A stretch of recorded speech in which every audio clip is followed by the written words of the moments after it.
Puji Tuhan, pagi hari ini kita berada di tempat yang di tempat yang benar. Tidak salah kita ada tempat ini pagi hari ini, karena kita mengutamakan Tuhan lebih dari apapun, amin. Karena Dia yang telah mati bagi kita, Dia pun bangkit bagi kita, amin.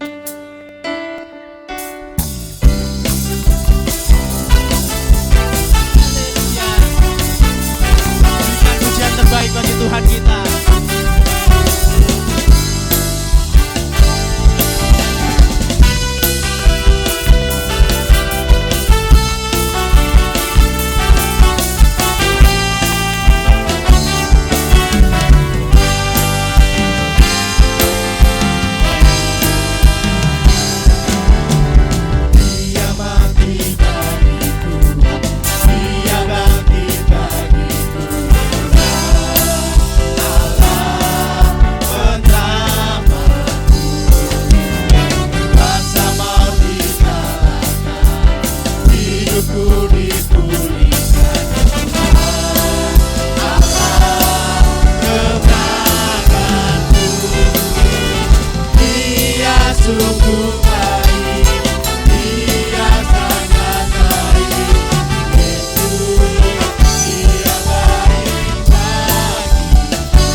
Pemerintahan Allah kita, kuasa yang diurang.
undang semua jemaat bangkit berdiri. Kita lebih dari pemenang karena Tuhan yang telah memenangkan hidup kita dari kuasa maut. Amin.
mau siapkan hati kita untuk diisi firman Tuhan. Karya-karya terbesar penebusan Tuhan Yesus atas hidup kita. Dia rela mati di kayu salib hanya untuk menebus setiap dosa kita sehingga kita bisa lolos dari maut, Tuhan. Terima kasih Tuhan. Terima kasih Tuhan. Karya terindah-Mu Tuhan dalam hidup kami, Bapa.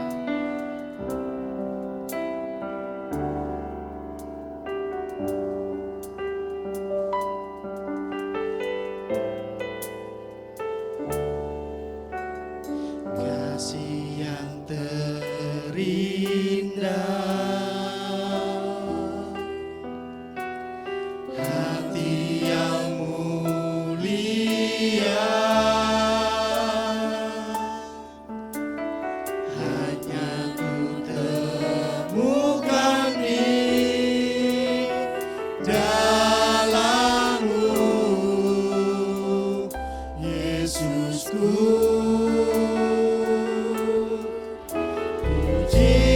dari hatiku selalu di setiap waktuku, tiada pernah berubah kasih-Mu, kasih yang terindah Tuhan,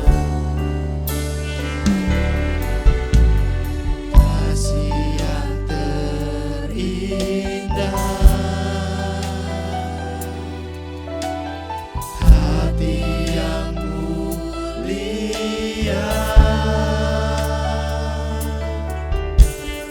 hanya ku temukan di dalam-Mu, Yesusku. Pujian dari hatiku selalu di setiap waktuku,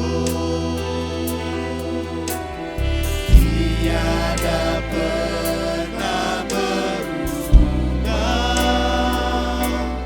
kasih-Mu.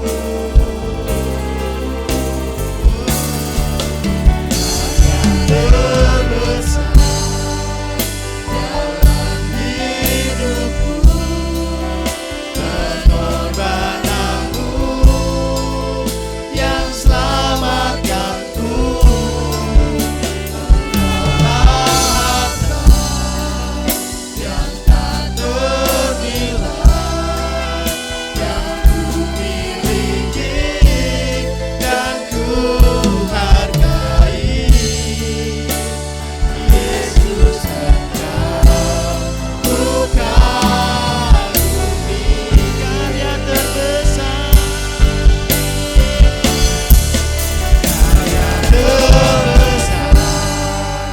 dalam hidupku, pengorbanan-Mu yang selamatkanku, adalah harta yang tak ternilai yang ku miliki dan ku hargai.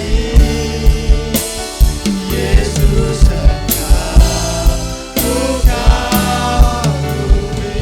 Setiap jemaat katakan karya terbesar.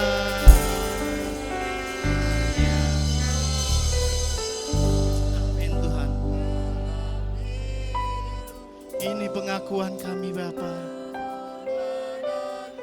Setiap pengorbanan-Mu Tuhan, kasih-Mu yang tak ternilai bagi hidup kami Tuhan. Engkau yang rela mati di atas kayu salib demi kami manusia yang hina ini Bapa. Terima kasih Tuhan.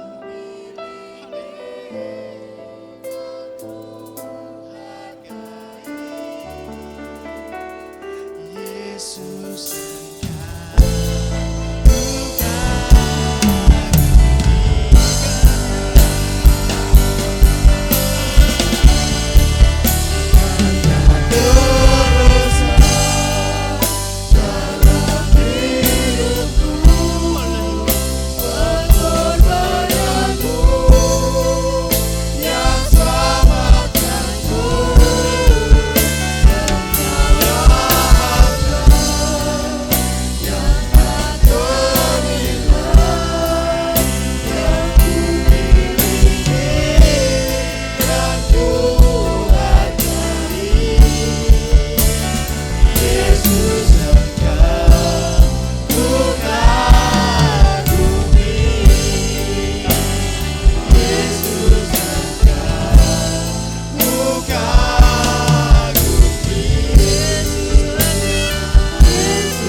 Mohon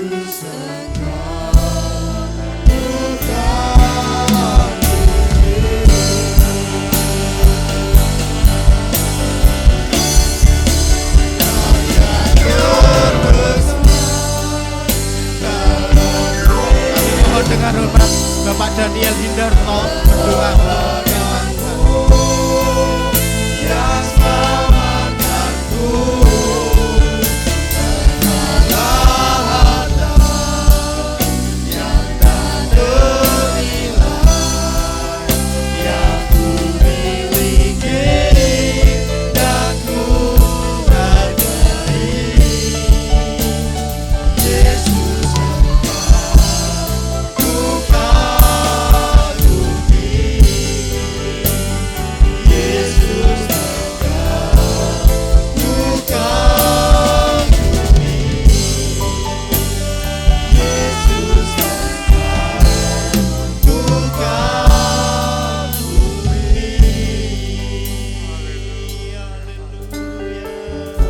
Haleluya Yesus.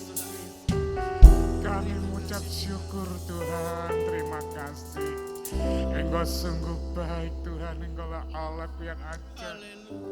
Haleluya, haleluya. Oh Yesusku, terima kasih Tuhan. Tuhan Yesus, Engkau sungguh-sungguh amat baik buat kami. Di mana Engkau telah kumpulkan kami di tempat ini Tuhan untuk memuji dan membesarkan nama-Mu.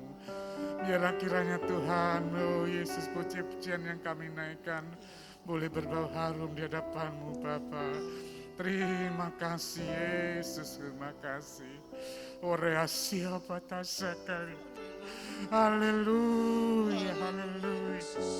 Ngeraba sekali kira. Yesus, Yesus. Haleluya, haleluya. Biarlah kiranya Tuhan Engkau mau pakai hamba-Mu untuk menyampaikan firman-Mu. Urapi Tuhan dengan kuasa Roh Kudus-Mu. Sehingga setiap kata-kata yang Kau sampaikan oleh hamba-Mu boleh Tuhan, oh Yesus, menyentuh hati kami Tuhan. Memberikan berkat dalam kehidupan kami sebelum ke Tuhan. Juga anak-anak-Mu yang di saat ini yang mendengarkan sabda-Mu Tuhan. Biarlah kiranya Tuhan yang sakit Tuhan Kau mau jamah melewat hamba-Mu Tuhan. Melalui firman-Mu Kau kuatkan kembali Yesus. Yang lemah Tuhan Engkau berikan kekuatan. Oh Yesusku, terima kasih. Tuhan, kami mengucap syukur padamu Tuhan, terima kasih. Biarlah Engkau berfirmanlah Tuhan. Waria sikira sakta, ondira sikiria sakil. Haleluya, haleluya. Raya saya batas sakit. Tuhan, Tuhan, terima kasih. Terima kasih, sucikan dan kuduskanlah hati kami. Biarlah kami siap untuk mendengarkan isilah bencana kami Tuhan. Aligari masalah mimikilah. Area saya lah Tuhan.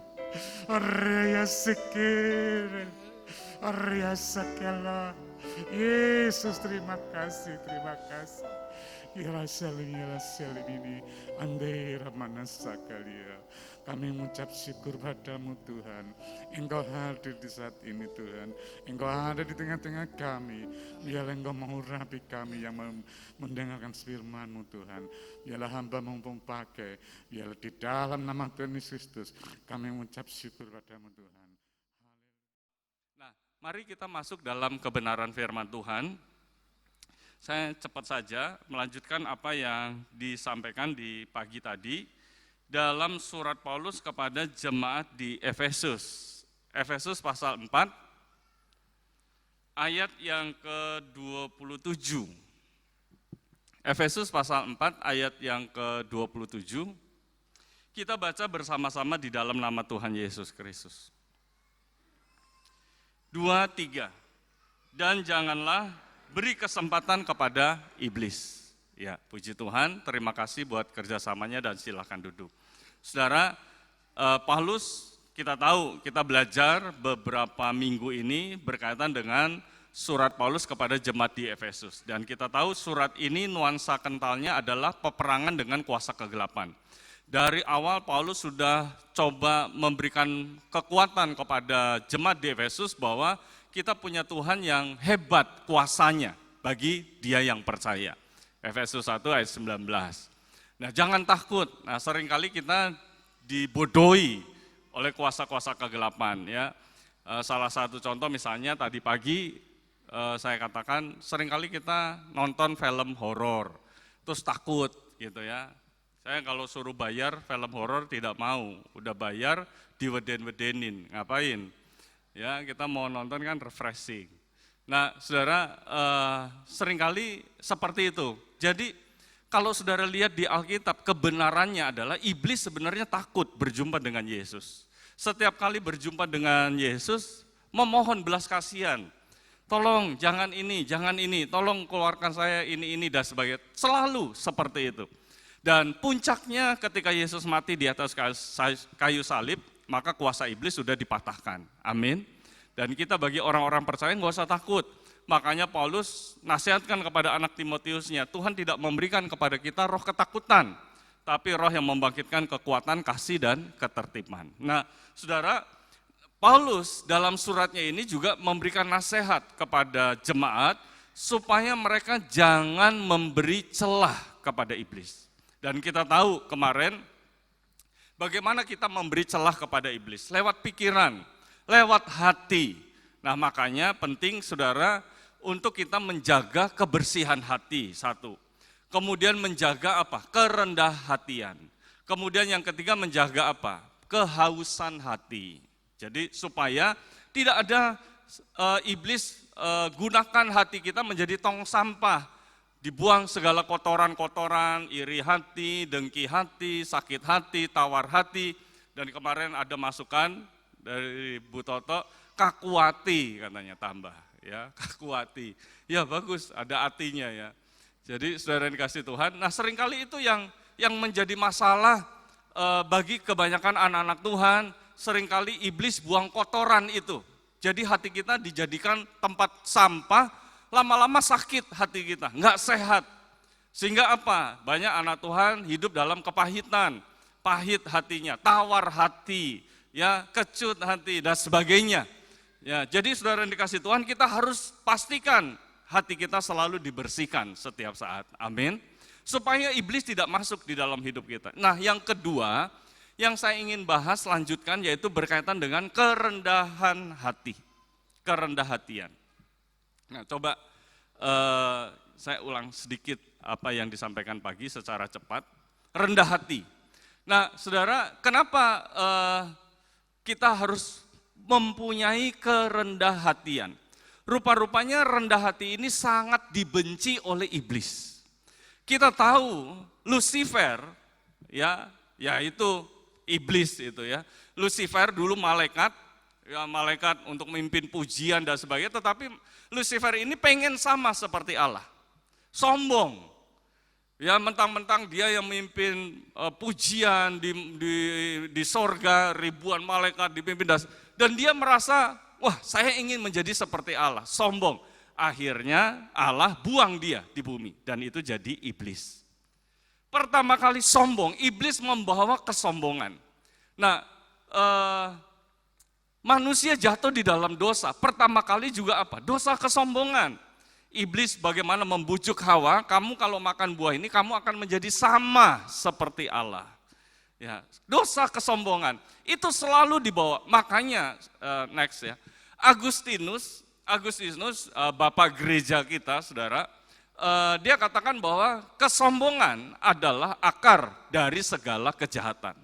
Kita tahu di Alkitab cinta uang adalah akar dari segala kejahatan. Tetapi Agustinus dia katakan gini, kesombongan ialah akar dari segala kejahatan.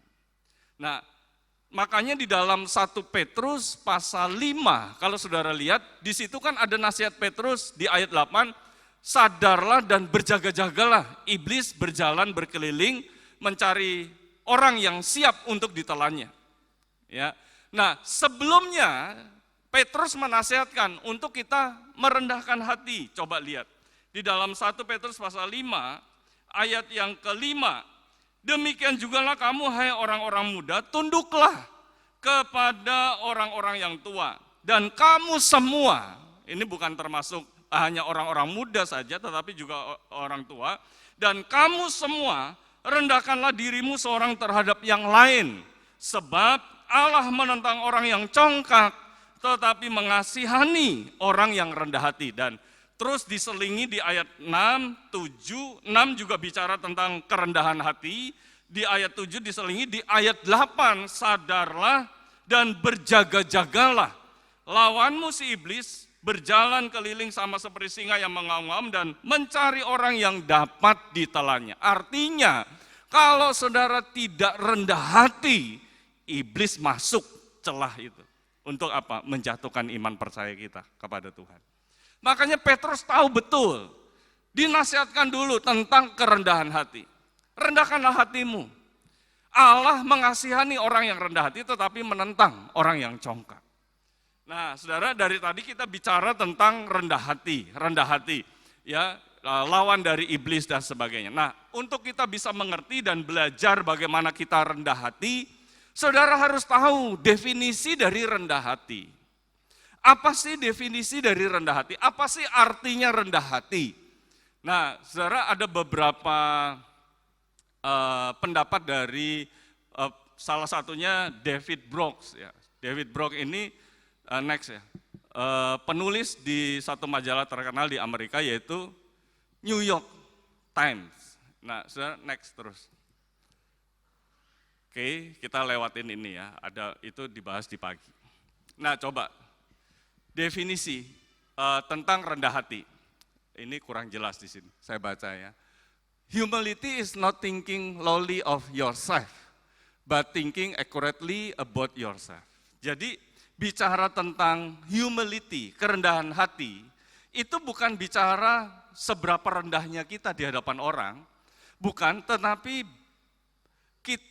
kerendahan hati itu adalah berpikir secara akurat tentang siapa kita sesungguhnya. Jadi bukan berpikir seberapa rendahnya, yaudah saya merendah aja merendah, bukan.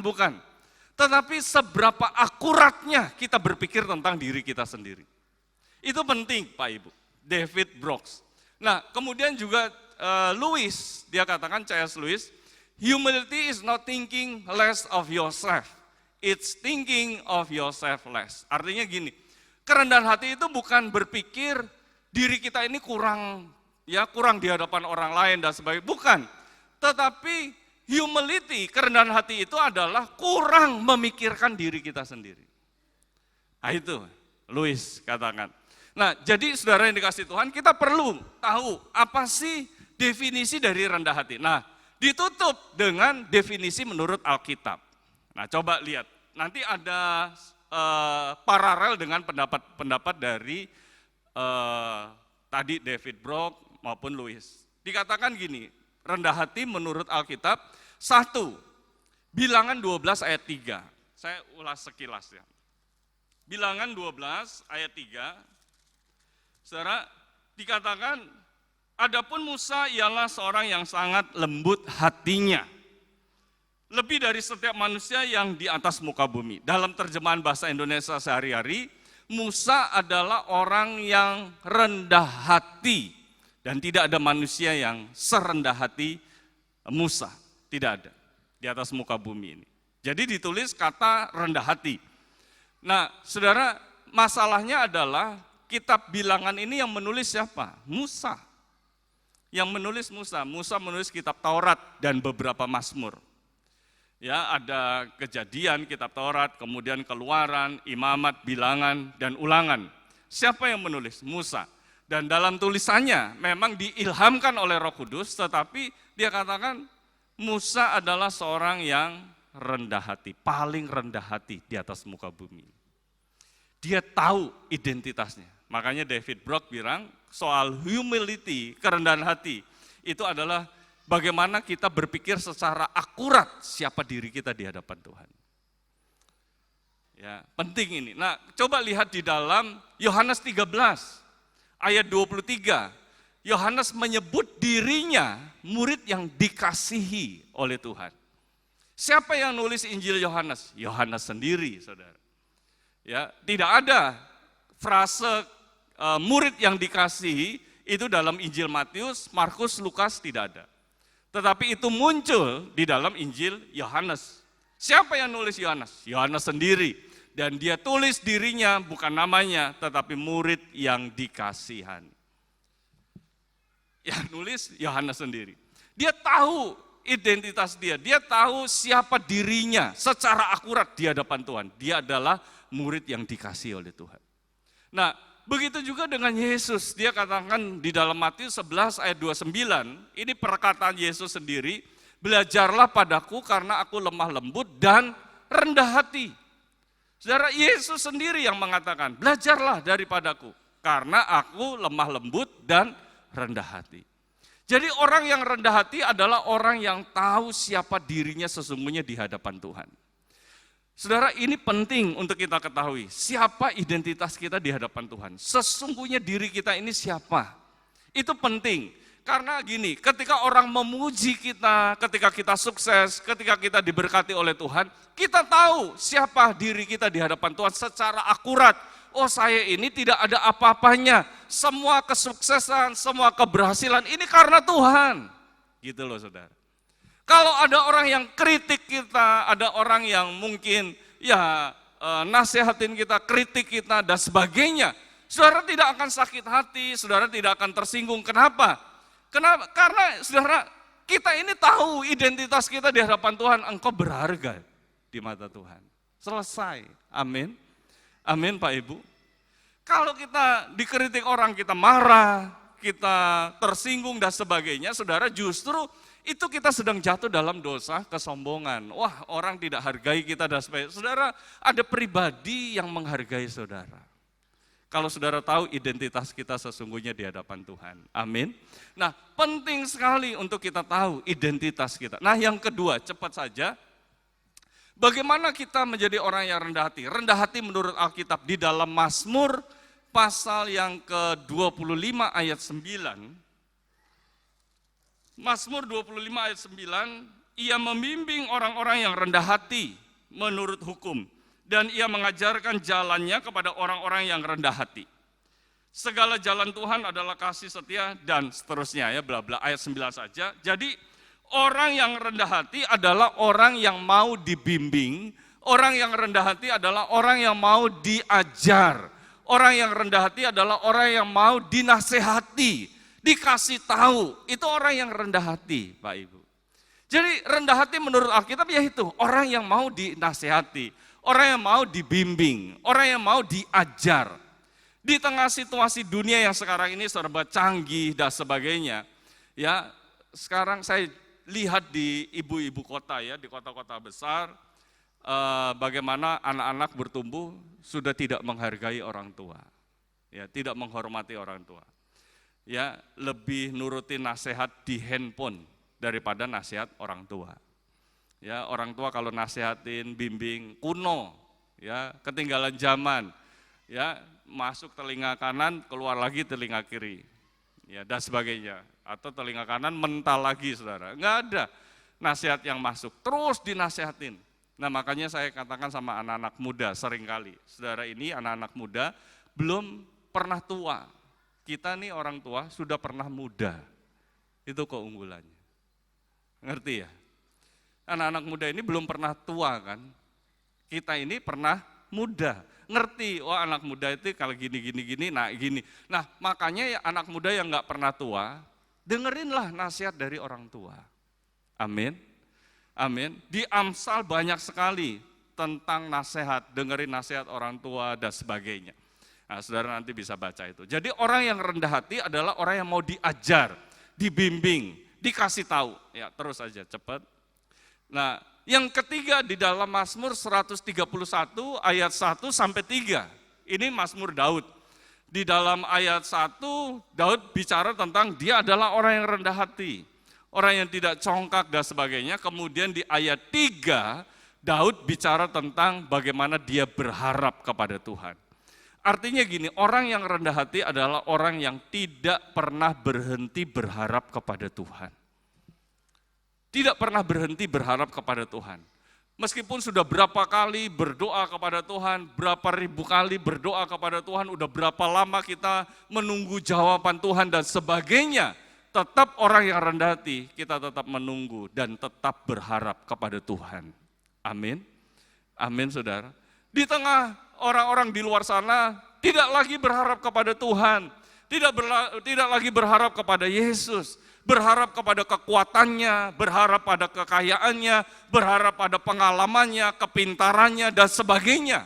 Tetapi mari kita yang hadir pada sore hari ini, anak-anak Tuhan, tetap berharap kepada Tuhan, bahkan sampai meskipun kita tidak ada alasan untuk berharap lagi, tetap saudara berharap kepada Tuhan.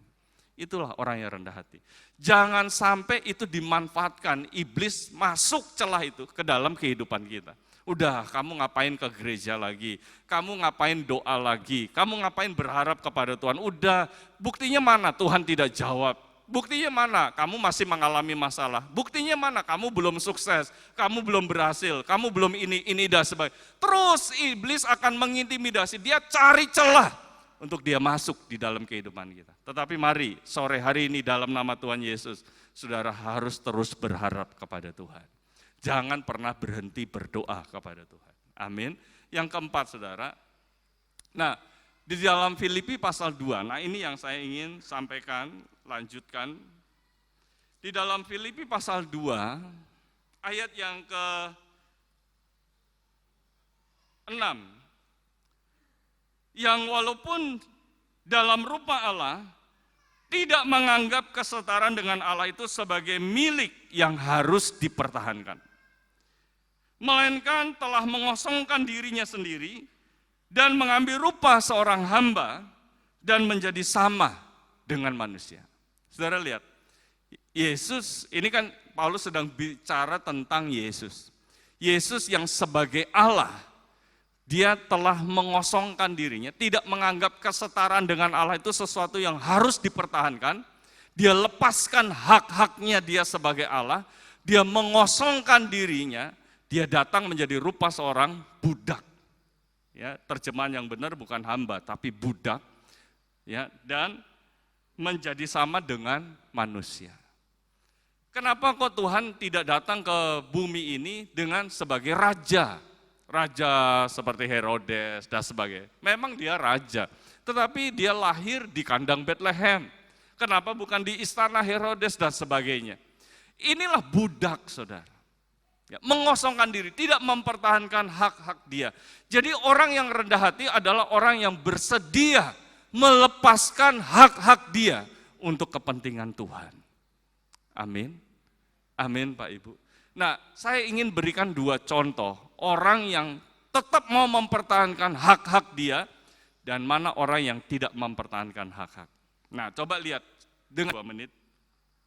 Tadi di dalam Bilangan pasal 12, Musa, kalau saudara lihat ayat di atasnya, itu adalah Miriam dan Harun yang mengeluh tentang Musa. Ya, mengeluh tentang Musa ketika Musa mengambil seorang perempuan dari Kusi untuk menjadi istrinya. Dan mereka mengeluh, emang Tuhan itu pakai Musa saja? Emang nggak bisa pakai saya? Emang nggak bisa pakai kamu Harun? Itu Miriam. Miriam ini siapa? Kakaknya Musa, saudara. Miriam ini yang berjasa. Waktu Musa lahir, dia umpetin, taruh di keranjang, kemudian dia tungguin di sungai Nil. Ya, dia tungguin. Nah, kemudian putri Firaun mandi di situ, akhirnya diambil anak oleh putri Firaun. Jadi Miriam ini yang berjasa. Dia selamatkan Musa dan sebagainya. Wah, oke, pertama kali Musa dipakai Tuhan, wah luar biasa. Tetapi ketika ada keputusan-keputusan yang tidak sesuai dengan harapan Miriam, kemudian Miriam dan Harun, Miriam mengajak Harun, emang Tuhan itu pakai Musa aja. Kita kan juga berhak dipakai oleh Tuhan dong. Emang siapa sih Musa? Kita juga berhak. Emang Tuhan itu pakai Musa aja, bisa pakai kita. Kita berhak. Apalagi siapa sih Musa? Musa itu adik saya udah tolong dia, saya udah besarkan dia, saya udah jaga dia sehingga dia nggak mati. Sekarang lihat ambil perempuan Kusi. Emang Tuhan pakai dia saja. Kita kan juga berhak dipakai Tuhan. Lihat hukumannya, Tuhan kena limpahkan kusta kepada Miriam. Kenapa Harun tidak kena? Harun ada jubah imam, saudara. Miriam kena kusta. Ya, karena mempertahankan hak-hak dia. Saya kan berhak Tuhan, saya kan berhak ini dan sebagainya. Saudara lihat. Tapi ada satu pribadi yang tidak mau mengambil hak-haknya meskipun dia berhak. Coba lihat di dalam Yohanes pasal 1. Yohanes pasal 1 terakhir ini. Kalau saudara lihat ayat yang ke-39, ia berkata kepada mereka, marilah dan kamu akan melihatnya. Mereka pun datang dan melihat di mana ia tinggal, dan hari itu mereka tinggal bersama-sama dengan dia. Waktu itu kira-kira pukul 4, salah seorang dari keduanya yang mendengar perkataan Yohanes selalu mengikuti Yesus adalah Andreas, saudara Simon Petrus. Kita belajar, jadi ini ada 2 murid Yohanes Pembaptis. Ketika Yohanes Pembaptis bilang, tuh lihat, domba Allah. Nah, kemudian 2 murid Yohanes Pembaptis yang kita tahu Alkitab menulis salah satunya bernama Andreas itu langsung mengikuti Yesus. Ya, mengikuti Yesus. Siapa yang satunya, saudara? Ya, karena waktunya mepet, nggak usah lah dibahas ya. Nah, saudara, kita bahas Andreasnya aja. Nah, setelah Andreas dan salah satunya, ya saya sebut saja itu adalah Yohanes penulis Injil ini. Nah, itu setelah menemukan Yesus, mampir ke rumahnya, bicara bersama dengan Yesus. Kemudian di ayat 41, Andreas mula-mula bertemu dengan Simon, saudaranya, dan ia berkata kepada dia, kami telah menemukan Mesias, artinya Kristus. Ia membawanya, Andreas membawa Simon kepada Yesus. Yesus memandang dia dan berkata, engkau Simon, anak Yohanes. Engkau akan dinamakan, saudara, ini robek, saudara. Dinamakan Kefas, artinya Petrus. Ya, jadi saudara yang dikasih Tuhan, yang bawa Petrus siapa? Simon yang adalah Petrus. Yang bawa siapa? Andreas. Tetapi saudara lihat, dalam perjalanan yang terkenal siapa? Simon Petrus. Bukan Andreas. Andreas yang bawa Simon Petrus ini kepada Yesus. Pertama kali yang bawa Simon Petrus kepada Yesus siapa? Andreas. Tetapi saudara lihat, yang lebih populer, lebih terkenal itu adalah Petrus. Dia sebenarnya berhak komplain, saya kok yang bawa dia kepada Yesus, kok dia yang lebih populer, dia yang lebih terkenal. Saya kok nggak terkenal. Tapi saudara lihat, Andreas sama sekali tidak ada protes sama sekali. Tidak ada. Dia tidak mempertahankan hak-hak dia. Saya kan berhak juga populer, saya berhak juga dipakai Tuhan luar biasa. Tetapi kenapa kok Petrus yang terus, wah luar biasa. Saudara, ada 3 murid yang dekat dengan Yesus, memang ada 12 murid, tetapi ada 3 murid yang ring satu. Itu adalah Petrus, Yohanes, dan Yakobus. Kemana-mana selalu dibawa. Ya, ke atas gunung ketika Yesus dipermuliakan, Yesus bawa 3 murid ini. Ketika di Taman Getsemani, waktu Yesus berdoa sebelum dia ditangkap, Yesus bawa siapa? 3 murid ini, Petrus, Yohanes, dan Yakobus. Ketika Yesus membangkitkan anak Yairus, yang dibawa siapa? Yohanes, Yakobus, Petrus. Murid-murid yang lain tinggal, tidak dibawa. Lebih populer, lebih terkenal. Tetapi kita lihat Andreas, dia sama sekali tidak protes kepada Yesus. Justru kebalikannya, Yakobus, Yohanes, dia protes. Dia minta tolong ibunya kasih tahu kalau Yesus jadi raja, biar mereka itu duduk di sebelah kiri kanan. Supaya mereka jadi yang terbesar. Nah, kemudian Yesus bilang, siapa yang terbesar, yang ingin jadi terbesar di antara kamu, engkau harus jadi hamba, pelayan. Jadi saudara dikasih Tuhan, Andreas dia berhak. Dia yang bawa Petrus ini kepada Yesus. Tapi saudara, dia tidak mempertahankan hak-hak dia untuk terkenal, untuk popularitas, untuk apa? Disanjung orang, dikenal orang, dan sebagainya. Tidak. Tidak protes sama sekali. Dia lepaskan hak-hak itu. Enggak apa-apa, Tuhan mau pakai luar biasa Petrus, silahkan. Dia tidak pertahankan itu. Saudara, saya ketika baca ayat ini berpikir, kalau jemaat Mahanaim, semuanya kayak gini, bersedia melepaskan hak-hak. Ya, itu luar biasa. Amin. Panitia Natal, ya kita kerja sama-sama. Ya, jangan terus gondelin hak-hak kita. Ya, saya gini. Nah, ketika ada satu perbedaan, ribut, marah, dan sebagainya. Dan tidak ada. Selama ini tidak ada. Amin. Ya. Kemudian staf gembala, pengurus dan sebagainya. Kalau punya hati seperti Andreas, bersedia melepaskan hak-hak dia untuk orang lain, untuk kepentingan Tuhan, untuk kepentingan pekerjaan Tuhan. Itulah orang yang rendah hati, belajar dari Yesus. Yesus bersedia melepaskan itu. Di hadapan kita ada tubuh dan darah Yesus. Ya, dia bersedia melepaskan hak-hak dia sebagai Allah, tidak sesuatu yang harus dipertahankan. Dia lepaskan semuanya itu, dia menjadi atau mengambil rupa seorang budak dan menjadi sama dengan manusia. Dia lepaskan semuanya itu.